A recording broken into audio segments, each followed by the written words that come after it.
Ademabiko ụmụnne m Ndi Imo eji m obi mgbawa na obi mwute na-agwa unu that mbọ niile anyị na-agba to make Imo State safe. Some people na-ekponye aja na garị, na-ekponyere anyị aja na garị in all our efforts, especially n'ihe gbasara ndị one chance na ndị organ harvesters in that. I will give you a voice note from a council. Somebody gidie onye organ harvester egidere pam confess na ya onye organ harvester ejidere kpọga ya civil defense, kpọga ya na civil defense. You know, civil defense enwe the gut to release that person. Civil defense commandant Imo State enwe the gut he release that person.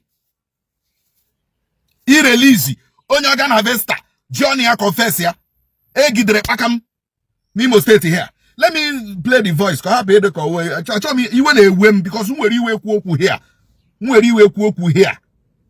let me play the voice note first.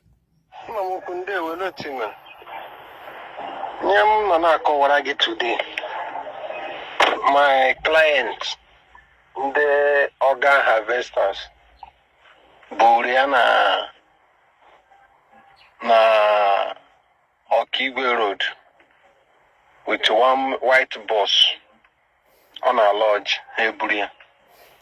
The young man Ebruya or now Gafinsu Junction. Where we are no le motabo ani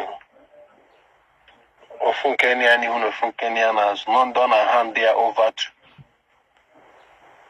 that now in the organ harvesters and no cook we no onye be the girl I wear now onye Ebonyi State. Or do a burn Ebonyi State here ku. Asemba na ya onye Ebonyi State. Oge buli 1 year wine. Aheme no noga ton ori buachi ebo butere. So the motor na abaga ukwu oja turn go back to town. The vehicle can as a ton. Boy and a phone say they help hope a ton. Or go on and banakia a son, a 1 year when Oga a quick habue. So now have power.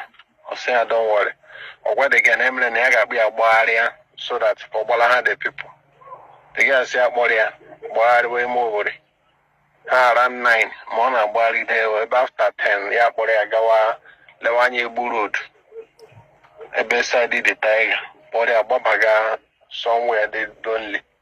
A bit more. Noreba, book of table, toy, no yipakwe. The girl yipakwe. Yeah, repoya many times, up to 3 times. Repucha, say me no ba moto ko popte anozo. So ya pro they get popte side the kene bunana ya mafuni ya. Eni ne ma charger move. The guys after 1 week, yeah, baji na moto. Who they had to white the same white bus. Osemba na ya you share that white bus. That man who that night. And the man who the man cranky, nki ezibonki. So we all watch the man apota na the motor going on again. My yaho nki is not the man. My na civil defense. Ya one man, no one that man no report. Not child here. My abon the civil defense, but Abia made the young man arrest. Bogiana civil defense. As in a civil defense, they get quicker than no warrior. And the funny thing, the charger they get labra any memota. They made that white bus. How many chargers, many perfume wine, a lot of things how they made the motor. So the way the civil defense engineer handle the matter, you get joy. So one day they laid a day petition to state CID, to Commissioner of Police, and the Commissioner of Police may approve.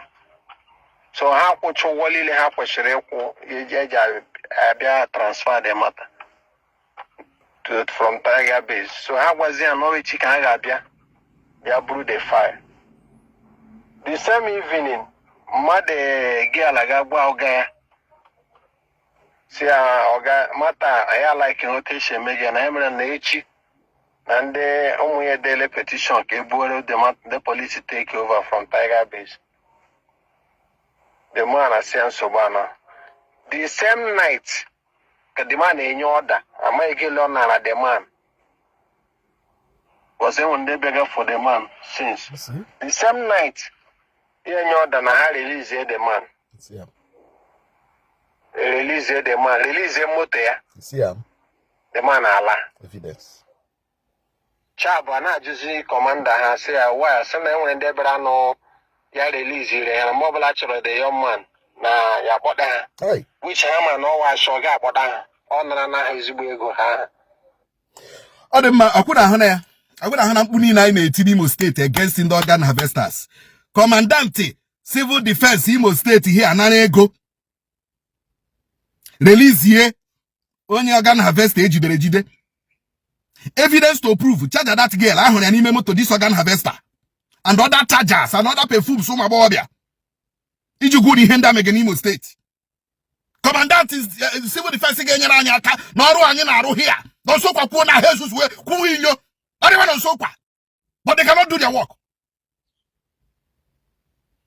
We are following this thing up. We'll be here. We follow it up to the logical conclusion. You know that commandant, Imo Civil Defense. Ozorola Sharp ala.